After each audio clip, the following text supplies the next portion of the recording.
What constitutes a good spike or distinguishing accomplishment in a student's application? If a student has shown really interesting experience or interest in a particular area, and that has really grown in a meaningful way over time, right, that is helpful to see.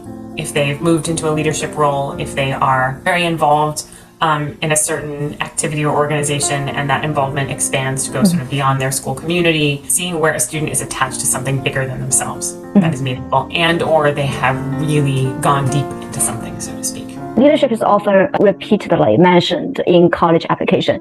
So do admission officers look for evidence of leadership in college applications? Like what types of activities or specific descriptions would make an applicant appear to possess leadership qualities in their application? I do think colleges are starting to expand their definition of what a leader is, and we often think of leaders as the loudest people in the room. And if we think about building a class of learners, you don't actually need them all to be a certain type of leader. To the introverts out there or the quieter students, leading can look a lot of different ways, and we also need quieter leaders, and we need students who are more observers and not the first to speak, and certainly not the loudest voices. So I think leadership can look different ways. And if a student doesn't have these very clear, they're the captain of a team, or they're the first chair in they're a section leader in an orchestra, they are obviously like president of a club, or they've started an organization.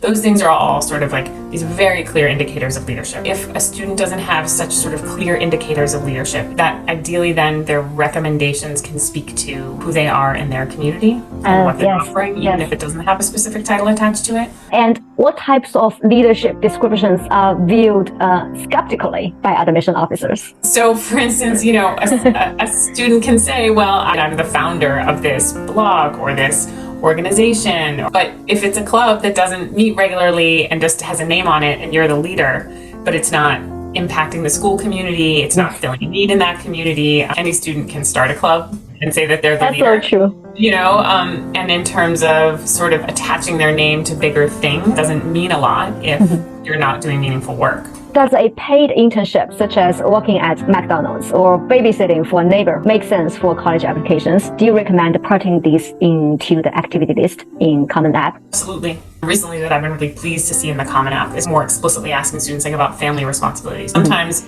it looks like a student wasn't doing a lot outside of school hours, and actually they had tremendous responsibilities at home. So I'm so glad we're sort of allowing for that. If a student works, that's tremendously valuable. It's actually not just important work, but a really important learning experience. If you've done that work well, and if you can speak to the meaning it has for you, that's really important and absolutely worth putting down. And how do universities view a student's experience doing research?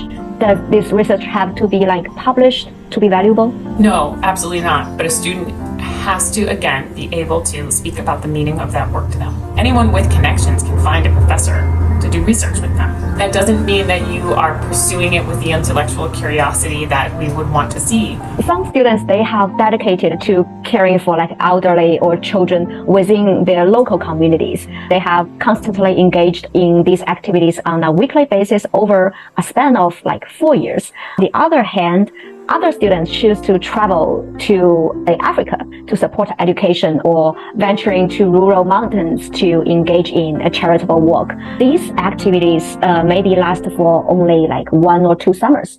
So how do you compare and evaluate these two scenarios in terms of their respective merits? When we think about activities outside the classroom or experiences outside the classroom, we always talk about both breadth and depth. So you do want to see a student that's had a range of experiences, but to me, the depth is more important. I would much rather see a student who has cared for someone or had the experience of caring for someone and being involved with that, especially in their local community, for a span of years, than a student who has taken a trip. One of those things, it is demonstrating something different to us reading it. And there's learning and growth that goes on in caring about something or someone over a long time. And I think that, for me, shows a kind of investment as a human that would be indicative of someone I want on my college campus.